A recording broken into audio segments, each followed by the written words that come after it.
When I said in my last video that Zinny Zan deserved a video all of his own, I meant it. His career and character alone is worth talking about. He's one of the few people that set the standard for what a rock star should look, sound and act like, at least for me anyway. Zinny Zan growing up was heavily influenced by the likes of Thin Lizzy, Gary Moore and the new wave of British heavy metal.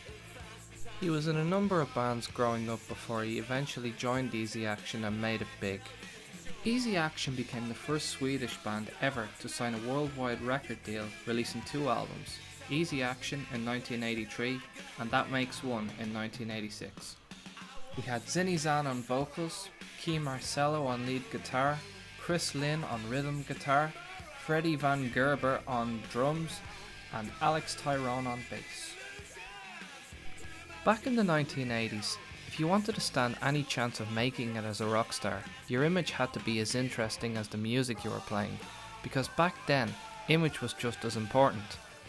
People wanted to see a larger than life persona on a stage, and it was the rock star's duty to look the part and make you believe that they were above the norm.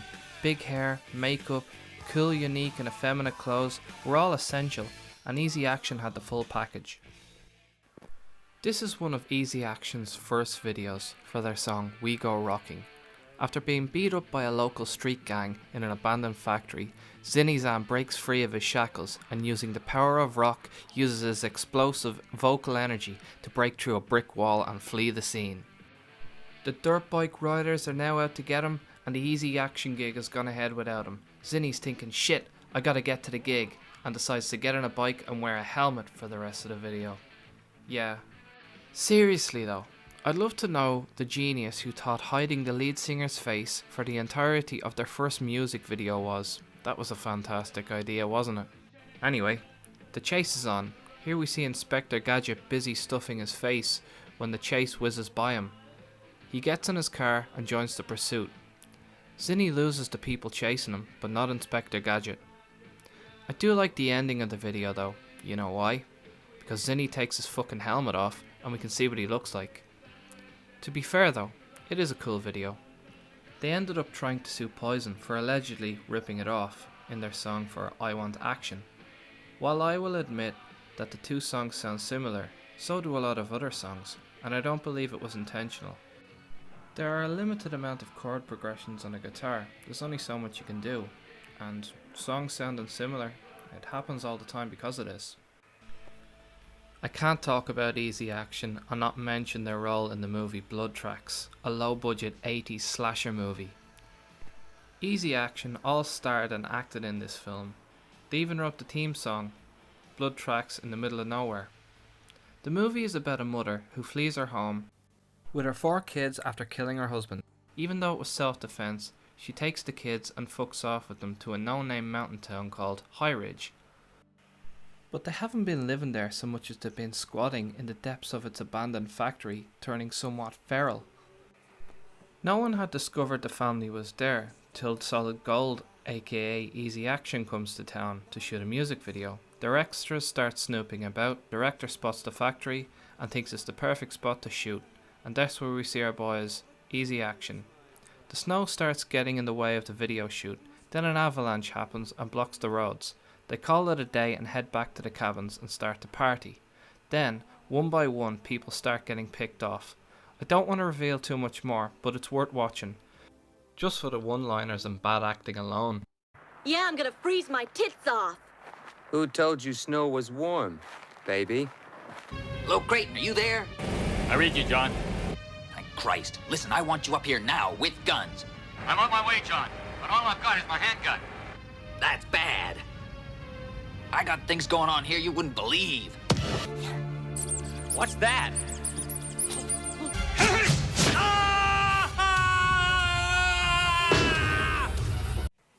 I really enjoyed watching this film. It's so bad that it's the most amazing thing ever.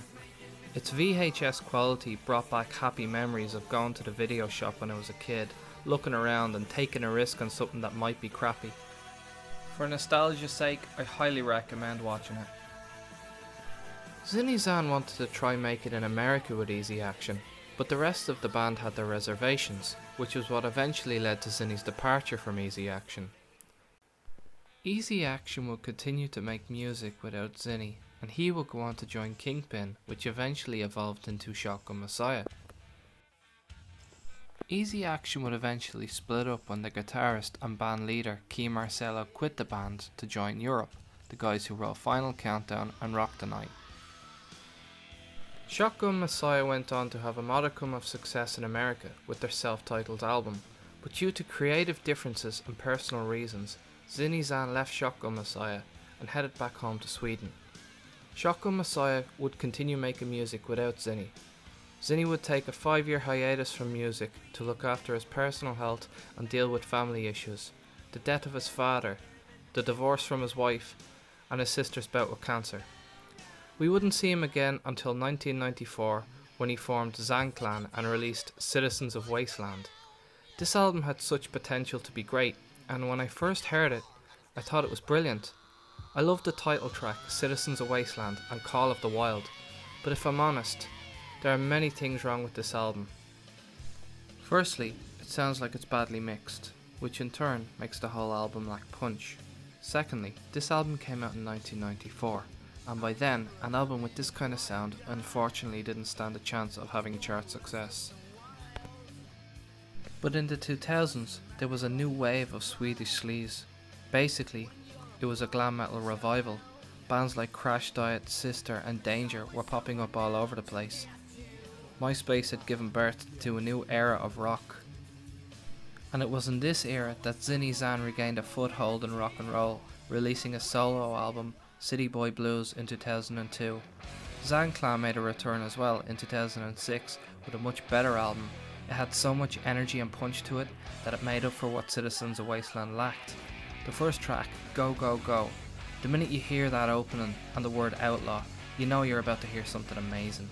The second track, High Speed Junkie, pays homage to the past, mentioning Deca Denisha Drive, the fictional street mentioned in the song Nowhere Fast on Shotgunmessiah's first album.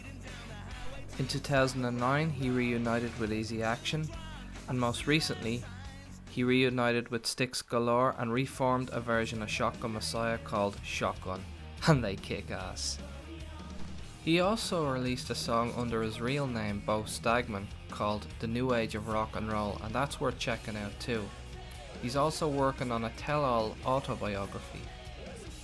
I made these two videos because Zinny Zan and Shotgunmessiah deserve to have their story told.